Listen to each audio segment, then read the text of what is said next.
کہتے ہیں نبی پاک صلی اللہ علیہ وسلم کے پاس ایک شخص آیا، اس نے کہا یا رسول اللہ میں نے کلمہ پڑھنا ہے پر 4 چیزیں ہیں جو مجھ سے چھوٹتی نہیں اور آپ ان کو حرام کہتے ہیں، تو حضور آپ حکم کریں کیا کروں؟ فرمایا چل تو بول وہ کیا ہے؟ کہنے لگا جی میں شراب کا بھی عادی ہوں، معاذ اللہ، میں شراب کا عادی ہوں، مجھ سے چھوٹتی نہیں۔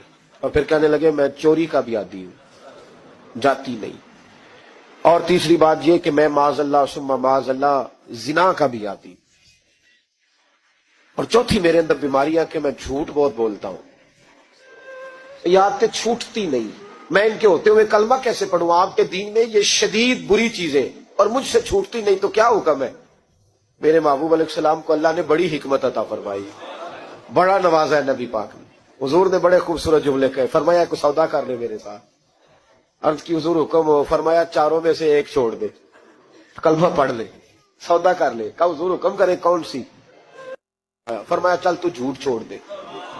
کیا چھوڑ دے؟ اللہ اکبر۔ فرمایا جھوٹ چھوڑ دے۔ عرض کی باقی؟ فرمایا باقی اللہ فضل کرنے والا ہے، تو جھوٹ چھوڑ دے۔ اب لوگ کہتے ہیں کہ ہم حیران تھے کہ اتنی گندی چیزیں، شراب بھی، زنا بھی، چوری بھی، اور حضور نے صرف جھوٹ چھڑوایا ہے۔ وہ سردار کہتا ہے میں گھر گیا، شراب کی بوتل پہ ہاتھ ڈالنے لگا، دل میں خیال آیا شراب پی کے صحابہ کے مجمع میں جاؤں گا، تو اگر کسی صحابی نے پوچھا کہ تو نے شراب پی ہے، جھوٹ بولوں گا تو نبی پاک کے وعدے کا کیا بنے گا، اور سچ بولوں گا تو اس محفل نور میں بیٹھوں گا کیسے شراب پی کے؟ کہتے 2-3 دفعہ ہاتھ بڑھایا پر مزہ نہیں آیا، میں نے پٹخی دیوار کے ساتھ بوتل، میں نے کہا یہ تو گئی، یہ نہیں پیوں گا آج کے بعد۔ کہتے پھر میں باہر نکلا اس عورت کے پاس رات گزارنے جہاں منہ کالا کرنا تھا۔ کہتے ہیں جب پہنچا تو اس نے پہلا سوال پوچھا، کہنے لگی سنا ہے تو کلمہ پڑھ گیا ہے؟ کہتے ہیں بس وجود چکنا چور ہو گیا، کہتے ہیں بجلیاں دوڑ گئی۔ میں نے کہا اگر جھوٹ بولوں تو حضور کے وعدے کا کیا بنے گا؟ محبوب نے کہا جھوٹ نہیں بولنا، اگر سچ بولوں تو پھر اس کے قریب کیسے جاؤں؟ کہتے وہاں سے بھی لوٹ آیا۔ اب میری زنا کی عادت بھی گئی۔